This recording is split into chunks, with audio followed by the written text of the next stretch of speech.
নমস্কাৰ মোৰ প্ৰথম পৰিচয় মই এজন অধিবক্তা 2011 চনৰ আগলৈকে মই যদিও বা স্বদেশী জাগৰণ মঞ্চৰ লগত জড়িত হৈ আছিলোঁ কিন্তু মোৰ প্ৰথম পৰিচয় আছিল অধিবক্তা হিচাপে 2011 চনত ভাৰতীয় জনতা পাৰ্টিয়ে মোক পূব গুৱাহাটী সমষ্টিৰ পৰা টিকট প্ৰদান কৰি তেতিয়াৰ কংগ্ৰেছৰ লগত যুঁজ-বাগৰ কৰিবলৈ তেখেতসকলে মোক মনোনীত কৰে আৰু সেই নিৰ্বাচনত তেনে অলপ ভোটৰ বাবে মই পৰাজিত হওঁ মোৰ এটা দৃঢ়তা আছে যে মই কোনোবা এটা কাম হাতত ল'লে সেই কাম অসম্পূৰ্ণ হিচাপে থৈ যাবলৈ ভাল নাপাওঁ গতিকে 2011 চনৰ পৰাজয়ৰ পিছতো আপোনালোকে মোক যিভাৱে মৰম আকৱালি দিলে সেই মৰম আপোনালোকৰ হেপাহ আপোনালোকৰ সমৰ্থনৰ মাধ্যমেৰে মই নিৰন্তৰ কাম কৰি 2016 চনত প্ৰথমবাৰৰ বাবে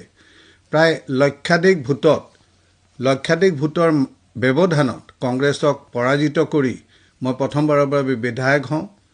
2021 চনৰ কা আন্দোলনৰ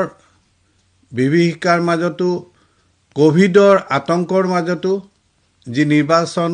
হৈছিল সেই নিৰ্বাচনত মই পুনৰবাৰ ৯৭,০০০ ভোটৰ ব্যৱধানত মই কংগ্ৰেছৰ প্ৰাৰ্থীগৰাকীক পৰাজিত কৰি আপোনালোকৰ বিধায়ক হিচাপে নিৰ্বাচিত হৈছিলোঁ গতিকে এটা দশক মই আপোনালোকৰ প্ৰতিনিধি হিচাপে আপোনালোকৰ বিধায়ক হিচাপে অসম বিধানসভাত আপোনালোকক প্ৰতিনিধিত্ব কৰিছিলোঁ এই সময়ছোৱাত বিধায়ক হিচাপে মোৰ কি ভূমিকা আছিল আপোনালোকৰ সমস্যাসমূহ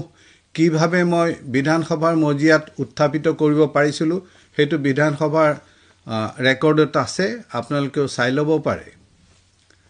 ইয়াৰ উপৰিও মই ৰাইজৰ মংগলাৰ্থে ৰাইজৰ সহায় সহযোগিতা হ'ব পৰাকৈ